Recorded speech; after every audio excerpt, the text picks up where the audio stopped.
ഇന്നലെ എൻ്റെ വീഡിയോ അമ്മേനെ മേക്ക് ഓവർ ചെയ്യണമായിരുന്നു കേട്ടോ. അപ്പോൾ കണ്ടിട്ട് ഒരുപാട് പേര് പറഞ്ഞു നല്ല ഭംഗിയുണ്ട്, രസമുണ്ട് എന്നൊക്കെ പറഞ്ഞു കേട്ടോ. അപ്പോൾ വീഡിയോ കണ്ട് കമൻ്റ് അറിയിച്ച എല്ലാവരോടും ഒരുപാട് സ്നേഹവും നന്ദിയുണ്ട്. ഇന്നത്തെ എൻ്റെ വീഡിയോ എന്ന് പറഞ്ഞു കഴിഞ്ഞാൽ ചേച്ചീനെ മേക്ക് ഓവർ ചെയ്യണമാണ് കേട്ടോ. രണ്ടും ഒരേ ദിവസം എടുത്ത വീഡിയോ തന്നെയാണ് കേട്ടോ. അമ്മ ബ്ലൗസ് ഊരിയിട്ടപ്പോൾ അപ്പം തന്നെ ഇവൾക്ക് കയറ്റിയിട്ട് കൊടുത്ത് ഇവളെ മേക്ക് ഓവർ ചെയ്തു കേട്ടോ. ഇവളെ കാര്യം പറയുകയാണെങ്കിൽ ഇവള് കുറച്ച് വിറ്റ് കേസ് തന്നെയാണ് കേട്ടോ. ഇവളെ ആ കൂടെ എൻഗേജ്മെൻറ്റിനും കല്യാണത്തിനും മാത്രമാണ് ഇവൾ ഒരുങ്ങിയുള്ളത്. അതുമാത്രമല്ല, പിന്നെ ഞാൻ എന്തെങ്കിലും ചെയ്ത് കൊടുത്താൽ ചെയ്ത് അപ്പോൾ അങ്ങനെ പോയിന്ന് മാത്രമേ ഉള്ളൂ. ഇവൾക്ക് സ്വന്തമായിട്ടൊരു ഐലൈനർ ഇല്ല, ലിപ്സ്റ്റിക്ക് ഇല്ല, അങ്ങനത്തെ ഒരു കുട്ടിയാണ് കേട്ടോ. വളരെ സിമ്പിളായ ഒരു കുട്ടിയാണ്.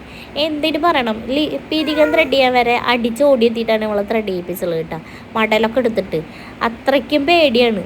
ഇവിടെ പാപ്പൻ്റെയോ വലിയച്ഛൻ്റെയൊക്കെ മോൻ്റെയോ മക്കളുടെയൊക്കെ കല്യാണം വന്നപ്പോൾ ഇവള് ത്രെഡ് ചെയ്യില്ലാന്ന് പറഞ്ഞിട്ടിരുന്ന ഇവളെ ഞാൻ മടലെടുത്ത് ഓടിയെടുത്തിട്ടാണ് ഇവളെ പിരിയം ത്രെഡ് ചെയ്യിപ്പിച്ചത് തന്നെ കേട്ടോ. അത്രയ്ക്കും മടിയുള്ള കൂട്ടത്തിലാണ്.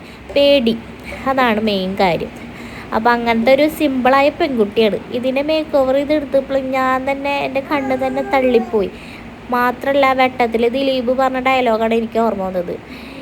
നീ ആകെ മാറിയല്ലോ, മിസ് വേൾഡ് ആയല്ലോ. അത് മാത്രമല്ല, ഈ തീപ്പെട്ടിക്കൊള്ളി ഈ സൗന്ദര്യം മുഴുവൻ എവിടെ ഒളിപ്പിച്ച് വെച്ചിരിക്കുകയായിരുന്നു എന്നാണ് എനിക്ക് തോന്നിയത് കേട്ടോ. അത്രയ്ക്കും ഭംഗി തോന്നി എനിക്ക് ചേച്ചി മേക്ക് ഓവർ ചെയ്തിട്ട്.